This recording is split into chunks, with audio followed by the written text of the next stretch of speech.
এই প্রচেষ্টা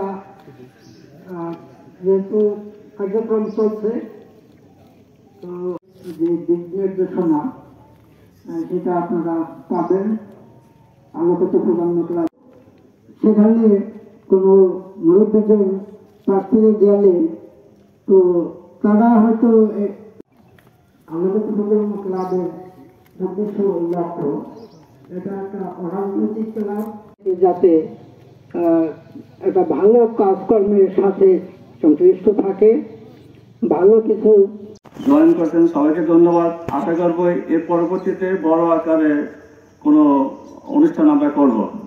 অ্যাকচুয়ালি আজকে ডাকার মূল উদ্দেশ্য হয়েছে যে আলোকিত প্রজন্ম ক্লাবের গঠনতন্ত্র নিয়ে আলোচনা। এখন এই গঠনতন্ত্রের জন্য আমার কাছে একটা বই আছে, যেটা একটা ক্লাব পরিচালনার জন্য একটা সংবিধান, যেমন রাষ্ট্র কাঠামো চালাইতে হয়ে যাবে সংবিধান লাগে, ক্লাবটা হবে একটা সংবিধানের মাধ্যমে। এবং এই গঠনতন্ত্রের জন্য এই বইটা রচনা করা হয়েছে। এটা আমাদের ক্লাবের পেজে ঢুকলে সবাই অনলাইন থেকে নিয়ে নিতে পারবেন। আমি কিছু সীমিত আকারে নিয়ে আসছি। এখানে আমাদের 9টা ইউনিট, প্রতি ইউনিটে একটা করে দেওয়া হবে, আর আমাদের এখানে 2টা থাকবে হাতে। যারা হাতে পড়তে চান পড়বেন, আর যারা ক্লাবের পেজে ঢুকবেন ওইখানে এই গঠনতন্ত্রটা দেওয়া আছে। এটা পড়লেই পরিষ্কার হয়ে যাবে যে আসলে এটা কিভাবে পরিচালিত হবে। অ্যাকচুয়ালি আমি প্রতিষ্ঠিত হিসেবে থাকলেও এখানে আমার কিছু করণীয় থাকবে না, কারণ এটা একটা প্রতিষ্ঠান। এই সংবিধান বা গঠনতন্ত্র অনুযায়ী এই ক্লাব পরিচালিত হবে। ইতিমধ্যে আপনারা জানেন যে এটা টোটালি একটা অরাজনৈতিক সংগঠন। এখানে কোনো রাজনীতি আসবে না, দলীয় বা এলাকার ভিত্তিক রেশারেশি এগুলো কোনো কিছু করা যাবে না।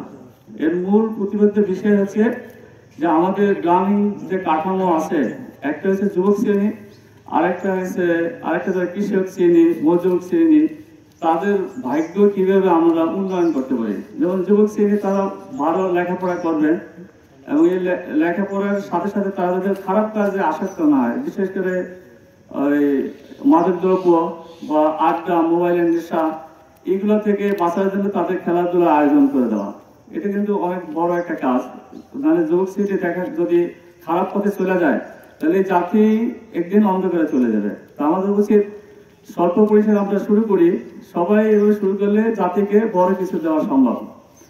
আরেকটা হচ্ছে যে আমাদের যে কৃষক শ্রেণী আছে, মজুর শ্রেণী আছে, কৃষক শ্রেণী আমাদের আসলে বরিশালে কৃষি নির্ভরশীল একটা দেশ বলা চলে। এখানে কৃষকরা যেটা আমরা দেখি যে কৃষকরা 3 মাস কাজ করে 9 মাস ঘুমায় থাকে। তো এভাবে তো তাদের আসলে ভাগ্য উন্নয়ন হবে না, আসলে তাদের হাতেও কিছু কাজ থাকে না যে কি করবে। এভাবে এই জিনিসটাকে আর্থসামাজিক বা গ্রামীণ কাঠামো আমরা যদি কিভাবে উন্নয়ন করতে পারি, কারণ সামান্য একটা ছোট্ট ধারণা আমরা দিতে পারি যে এইভাবে যে আমাদের দেশে যে ধান গাছ হয়, এই ধান গাছ যখন চাষ হয়, কারণ একটা এলাকা ভিত্তিক 100 কুড়া জমি নিয়ে একটা জায়গা হলো, একটা কুড়া যা আছে সমস্ত জমি একটা সমবায় করা হবে, যার যার জমি সবাই সমবায়ের মাধ্যমে দেবে।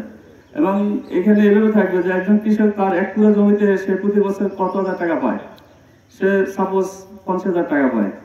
সে যদি ওই জায়গা দিয়ে যদি 1 লাখ টাকা ইনকাম করতে পারে, সে তো হাসি মুখেই দেবে সমবায়, তাই না? সেক্ষেত্রে আমরা কি করবো যে একটা 100 কুড়া একটা জমি ঘেরের মতো করে এখানে আমরা করতে পারি কি, ধান চাষ করার সাথে সাথে এর সাথে আবার মাছ চাষ করা যায়। এখানে কি উপকার দেখেন, ধান গাছ খেয়ে মাছ বড় হবে, আবার মাছের যে মল ছাড়বে ওই মলে ধান গাছ ভালো হবে। এটা কিন্তু চায়নাদের একটা বড় প্রজেক্ট।